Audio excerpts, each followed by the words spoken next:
Welkom terug by hierdie week se Standard Bank Vars Markoorsig. Verlede week se optogte het handel tydelik ontwrig en die vraag op die varsprodukmarkte onder druk geplaas. Soos sake egter teen die einde van die week weer genormaliseer het, moes baie winkels weer voorraad aanvul. Tesame met die koue weer wat volumes beperk het, het dit die mark weer ondersteuning gegee. Kom ons kyk na wat die afgelope week gebeur het, maar ook wat ons dan vir die volgende week verwag. Hierdie week se oorsig word met trots aan jou gebring deur Standard Bank. Verlede week se optogte het 'n merkbare impak op die informele handel reg oor die land gehad, wat vraag op die varsprodukmarkte dan direk laat afneem het. Soos handelsaktiwiteite egter teen die einde van laasweek dan weer genormaliseer het, moes baie winkels weer voorrade aanvul, wat gelei het tot sterker koopaktiwiteit veral op ons varsprodukmarkte. Dit is goeie nuus vir die mark en met vraag wat herstel het, behoort pryse van hierdie kant af dan ondersteuning te kry. Die gemiddelde aardappelprys het verlede week dan met 6% gestyg na R48,72 per 10 kg sakkie. Klas 1 ekstra groot mondeels het teen R59,19 ingekom, klas 1 groot mondeels teen 'n gemiddeld van R63,32, terwyl klas 1 medium mondeels op R46,97 per 10 kg verhandel het. Die gemiddelde prys is nou 6% laer as 'n jaar gelede, terwyl volumes sowat 3% laer is. Die Oos-Vrystaat is nou feitelik klaar geoes met baie min produk wat nog uit daardie streek kom. Die Douglas en Christiana areas pak steeds hoofsaaklik vir die verwerking en saadmarkte, terwyl Limpopo se vroeë oes kleiner is as verwag. Dit is weens hoë reënval wat ons daar gehad het, as ook probleme wat hulle nou met laat roes het. Daar is dus tans 'n duidelike gaping in die mark en hopelik kan dit vir die volgende 2 tot 3 weke voortduur om pryse dan op 'n bietjie hoër vlak te hou. Tomatiepryse het met 12% gedaal na R13,80 per kilogram, terwyl volumes week op week met 32% toegeneem het. Die gemiddelde prys is steeds 5% hoër as 'n jaar gelede, terwyl volumes ongeveer 4% laer is jaar op jaar. Vraag het teen die einde van verlede week dan verbeter, terwyl volumes laer gebly het as wat die mark verwag het.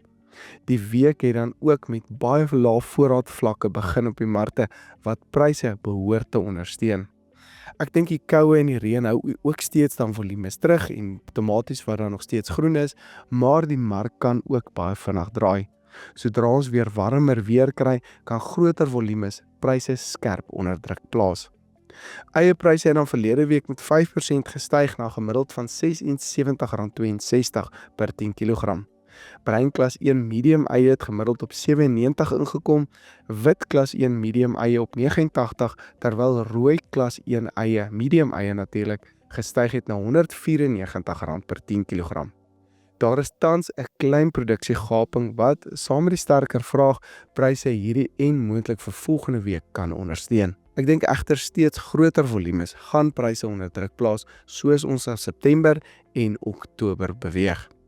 Wortelpryse het verlede week met 6% gestyg na R6,46 per kilogram, terwyl volumes met 12% toegeneem het. Pryse beweeg nou in 'n baie positiewe rigting met ryp van die afgelope naweek wat volumes op die mark beperk hierdie week. Saam met die sterker vraag behoort dit dan pryse oor die korttermyn bietjie te ondersteun.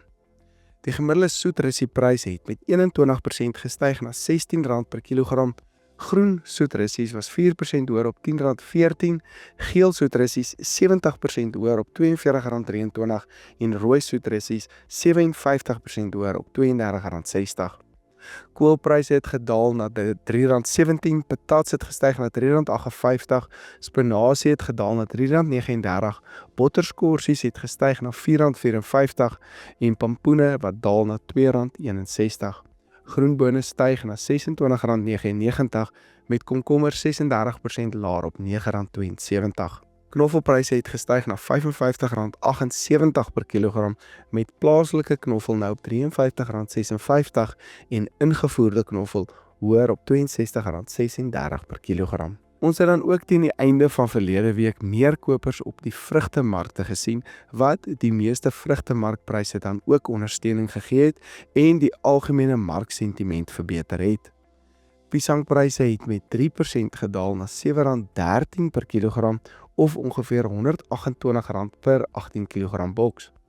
Vir die komende week verwag ons egter hoër pryse omdat vraag verbeter het en volumes steeds laer is as wat ons verwag. Appelpryse het sywaarts beweeg op R9.05 per kilogram, terwyl pere gedaal het na R8.81. Lemoenpryse het goed herstel en verlede week met 29% gestyg na R2.38 per kilogram wat van 'n baie lae vlak afgekom het. Pryse is egter steeds 46% laer as 'n jaar gelede, terwyl volumes 37% hoër is. Lemoenvolumes het effens afgeneem en vraag het teen die einde van die week verbeter, wat pryse dan ondersteun het. Kwaliteit bly egter 'n groot probleem in hierdie mark, met 'n korter raklewe wat steeds druk op die mark plaas. Daar is nog baie produk ook beskikbaar, wat beteken pryse sukkel om betekenisvol hoër te beweeg. Indien kwaliteit moontlik kan verbeter en uitvoere dan kan toeneem, kan dit broodnodige verligting in hierdie mark vir ons produsente bring.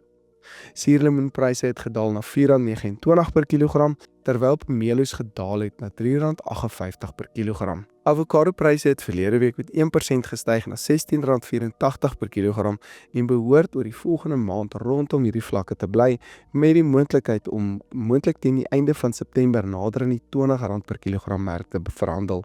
Veertuis het gemiddeld op R19.91 ingekom, Haas op R14.02 en Pinkertons op R16 per kilogram. Tafeldruiwe het verlede week met 39% gestyg na R73.80 per kilogram. Pineappels het met 5% gedaal na R8.39, terwyl bloubessies ook met 5% gedaal het na R112 per kilogram. Om alles dan saam te vat, vraag het goed herstel na verlede week se ontwrigtings, terwyl die koue weer en ryptoestande steeds volumes laer hou as wat die mark verwag het. Dit behoort verskeie groentemarkte oor die kort termyn te ondersteun. Sodra temperature egter weer styg en meer produk die mark bereik, kan pryse weer vinnig onder druk ook kom. Vrugtemarkte begin ook stabiliseer, hoewel kwaliteit steeds 'n uitdaging vir veral die sitrusmark op die oomblik bly. Baie dankie dat jy ingeskakel het by hierdie week se Standard Bank Vars Markoorsig, natuurlik moontlik gemaak deur Standard Bank. Sien weer volgende week.